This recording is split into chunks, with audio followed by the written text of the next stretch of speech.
Le mandat du Christ n'a jamais reconnu de frontières. Il ne s'est jamais soumis à la langue. Il n'a jamais été limité au confort. De Jérusalem jusqu'aux extrémités de la terre, l'appel résonne encore. Et aujourd'hui, cet appel reçoit une réponse à travers une Église déterminée à voir le Christ glorifié dans chaque nation. Gloire à Dieu. Bonne semaine d'émission à vous tous. Où que vous soyez en train de regarder partout dans le monde, c'est la semaine d'émission Makeon. Nous venons encore vers vous cette année pour rendre compte de la semaine d'émission de l'année dernière. Et aussi pour prier pour vous et demander la faveur de Dieu pour vous. Et également vous exhorter et vous encourager à donner le meilleur de vous-même lors de la semaine d'émission Makeon de cette année. Alléluia. Le Seigneur a été reconnaissant envers l'Église de Pentecôte. L'œuvre du royaume et l'entreprise missionnaire ont prospéré et elles avancent à grands pas. Pour l'Église de Pentecôte, la mission n'est pas un département, ce n'est pas une emphase saisonnière. C'est ce que nous sommes. Pour l'Église de Pentecôte, en ce qui concerne la mission, il n'y a pas de frontières. Nous allons partout où il y a des êtres humains et nous portons notre marque et nous portons le nom du Seigneur, Jésus-Christ, comme un sauveur du monde. La semaine des missions de cette année a pour thème le même que celui de l'Église. L'Église déployée pour transformer la société par l'Évangile et la puissance du Saint-Esprit. L'Évangile de Jésus-Christ est ce qui a le pouvoir de sauver. L'Évangile de Jésus-Christ est ce qui a le pouvoir de changer les cœurs et de transformer les esprits. Partout où cet Évangile de Jésus-Christ parvient, des personnes sont sauvées. Et les gens sont bénis, c'est pourquoi nous devons porter cet évangile au monde entier. Nous ne voulons pas seulement être présents dans les nations, nous voulons posséder les nations. Nous voulons influencer la terre avec les principes et les valeurs du royaume de Dieu. La vision est claire. Porter les valeurs du royaume dans les foyers, les institutions, les communautés et les nations. Au fil des années, le Seigneur a été bon envers nous. Nous ouvrons de nouveaux horizons. Nous repoussons les frontières toujours plus loin. Nous allons dans des nations où d'autres n'iraient pas et où d'autres nations n'iraient pas non plus. En fait, ce sont des nations où il y a beaucoup de peur. Les gens ont peur même de s'aventurer avec l'évangile de Jésus-Christ. Mais par la grâce de Dieu, Dieu nous a conduits dans certaines de ces nations et maintenant nous avons des églises dans ces régions. Et c'est grâce à ce que Dieu fait dans l'Église et c'est grâce au soutien de nos membres qui nous ont poussés.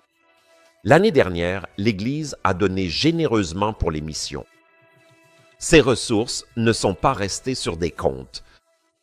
Elles se sont transformées en actions. Dieu nous a vraiment aidés. Nous sommes allés très loin.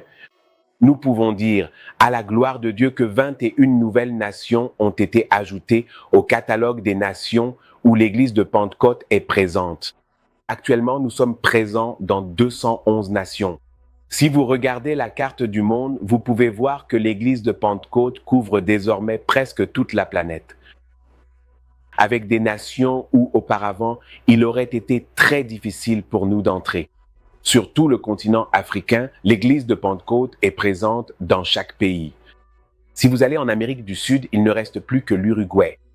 Et le Paraguay, où l'Église de Pentecôte n'est pas encore implantée. Si vous allez en Amérique du Nord, presque tout le continent a été couvert ou sécurisé par l'Église de Pentecôte. Même le Groenland a été couvert. Si vous allez en Europe, vous pouvez vraiment constater que l'Église de Pentecôte a fait des avancées significatives sur presque tout le continent. Si nous regardons l'Asie, il ne nous reste plus que quelques nations où nous ne sommes pas encore présents, la Corée du Nord et d'autres pays voisins. Et si vous venez en Australie, puis en Océanie, il y a quelques îles comme la Micronésie, les îles Marshall et Kiribati que nous souhaitons atteindre en 2026. Si vous voyagez vers les diverses autres régions reculées de l'Extrême-Orient, vous constaterez que la quasi-totalité de la population russe, ainsi que les nombreuses nations autochtones, ont été largement couvertes à travers l'immense Russie et les autres territoires environnants. Toute la louange à notre Dieu très haut et nous voulons aussi rendre gloire à Dieu pour vos vies, car vous avez été d'un soutien grand et immense à cette entreprise et au royaume dans son ensemble. Chaque devise émise est devenue une empreinte sur une nouvelle terre.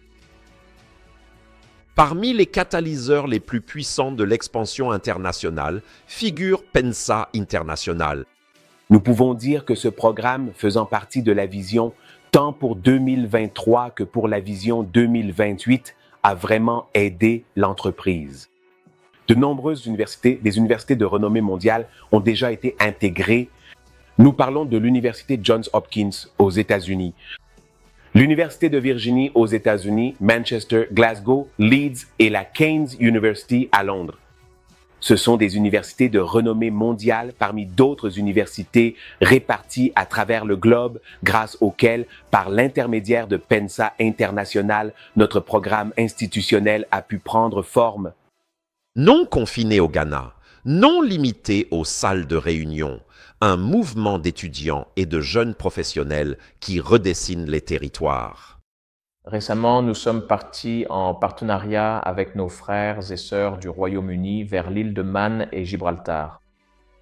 Dans tous ces endroits où nous sommes allés, nous y allons avec l'objectif d'établir une église de Pentecôte à travers une initiative missionnaire révolutionnaire. Dans des régions autrefois considérées comme spirituellement résistantes, l'Évangile prend racine. La région des Balkans raconte une histoire discrète mais puissante. Nous parlons de nations comme la Bulgarie, la Slovénie, la Roumanie, le Monténégro, la Bosnie-Herzégovine, la Macédoine et le Kosovo. Et à la gloire de Dieu, nous pouvons dire que nous avons réellement accompli des progrès significatifs dans ces régions. Et beaucoup viennent à la connaissance salvatrice de notre Seigneur Jésus-Christ et nombreux sont ceux qui adhèrent à l'agenda d'équipement et de déploiement qui a commencé en 2018 jusqu'à aujourd'hui. Nous disons cela à la gloire de notre Seigneur Jésus-Christ.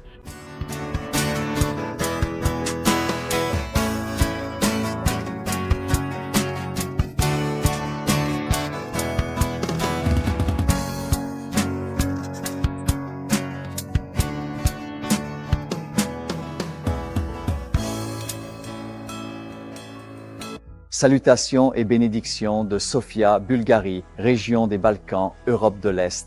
En octobre 2024, une décision stratégique a été prise par le directeur de la mission de l'église de Pentecôte, l'apôtre Emmanuel Bekoe, de venir accomplir Le programme Posséder les nations. ici, dans cette partie du monde, dans la région des Balkans. Ce projet de possession, il n'est porté que par l'apôtre. Docteur Éric Niamiché, le président de l'église de Pentecôte. Il ne s'agissait pas simplement d'une décision administrative. Je crois que nous vivons un moment opportun, non seulement pour l'église de Pentecôte, mais aussi pour notre région. Ici où le Seigneur veut enfin apporter des changements dans cette partie du monde et faire croître l'évangile du royaume et l'évangile du salut ici, dans notre pays.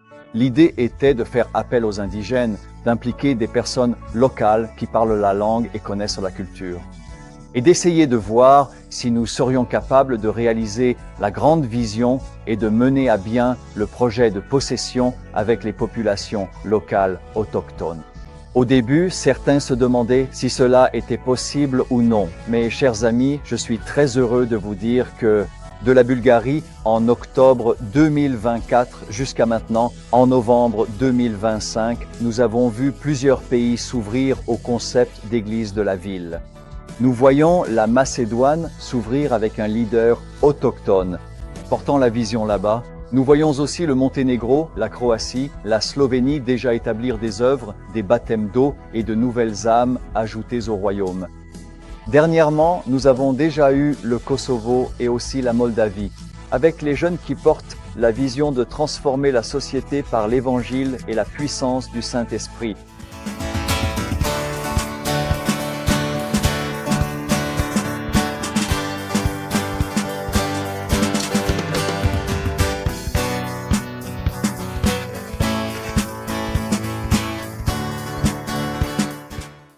À travers certaines régions d'Afrique où l'accès est limité et les conditions difficiles, l'Église ne s'est pas retirée, elle a progressé. Posséder les nations ne signifie pas négliger notre propre terre. Ce n'est pas seulement en dehors du Ghana que l'entreprise soutient les efforts et exploits missionnaires. Au Ghana également, il existe actuellement 14 zones de mission interne où des subventions sont régulièrement et simultanément accordées pour soutenir l'entreprise dans ces régions aussi. Nous pouvons parler des 5 régions du nord du Ghana, des plaines d'Afram et de Ketekrachi, puis d'autres zones également, ce qui fait un total de 14 zones. Et les subventions ont été accordées presque exclusivement pour soutenir la construction d'édifices religieux, la construction de maisons missionnaires, l'acquisition de propriétés et d'autres initiatives, tout cela afin de favoriser l'implantation d'églises et l'évangélisation dans toutes ces régions. À Salaga et dans tout le nord du Ghana, les missions étaient à la fois une expression spirituelle et sociale. Le district de Makango dans la région de Salaga, municipalité d'East Gonja dans la région de la Savane. Le district de Makango compte actuellement 22 assemblées locales. 21 assemblées sur les 22 sont situées le long du lac Volta, ce qui signifie que l'accès aux assemblées locales et à toutes les autres communautés le long du lac Volta n'est possible qu'en voyageant sur le lac. Ainsi, grâce au soutien du Bureau des missions, une subvention a été accordée au district pour la construction de ces bateaux que vous voyez ici. Le bateau a été très utile et bénéfique pour le district. Là où il y avait autrefois des limites, il y a maintenant de la lumière. L'expansion accroît la responsabilité. Les portes ouvertes nécessitent un soutien continu. Il reste beaucoup à faire. Il reste beaucoup à faire. Là où nous avons déjà progressé, nous devons consolider les acquis que nous avons obtenus.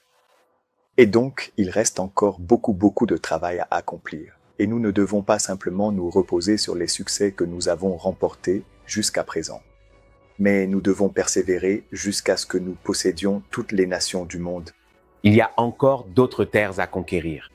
Il y a encore d'autres endroits où aller. Il y a encore d'autres ghettos à pénétrer. Il y a encore d'autres ghettos dans lesquels descendre. Il y a encore d'autres institutions à atteindre. Il y a encore des endroits où l'évangile n'est pas parvenu. Rappelez-vous, l'objectif du programme de déploiement est de cibler chaque sphère de notre monde. Nous voulons voir notre présence dans les nations grandir, s'étendre et avoir de l'influence sur la terre. Nous continuons à nous implanter dans les nations, mais là où nous sommes présents, nous voulons que cette présence ait un réel impact. Les missions avancent au rythme de la générosité. La prière ouvre des portes et le don les maintient ouvertes. L'évangile doit être porté, mais nous avons besoin d'argent, nous avons besoin de ressources pour pouvoir porter l'évangile partout.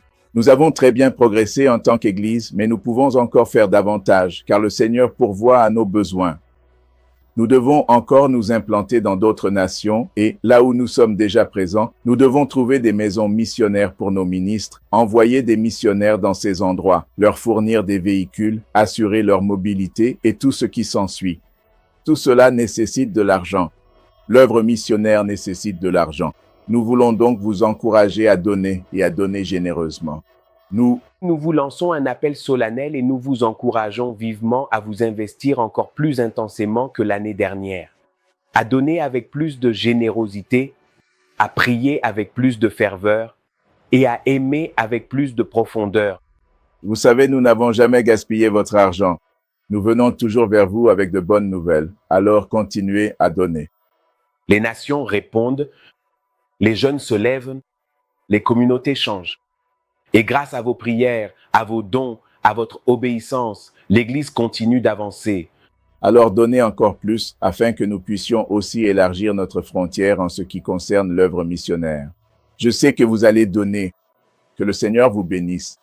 Que le Seigneur élargisse vos territoires. Qu'il pourvoie à tous vos besoins. Qu'il vous fasse prospérer dans toutes vos entreprises au fil des années. Ainsi vous pourrez donner à l'Église de Pentecôte, donner au royaume de Dieu et donner à l'entreprise missionnaire. Que le Seigneur, le Dieu de l'Église de Pentecôte, vous bénisse abondamment.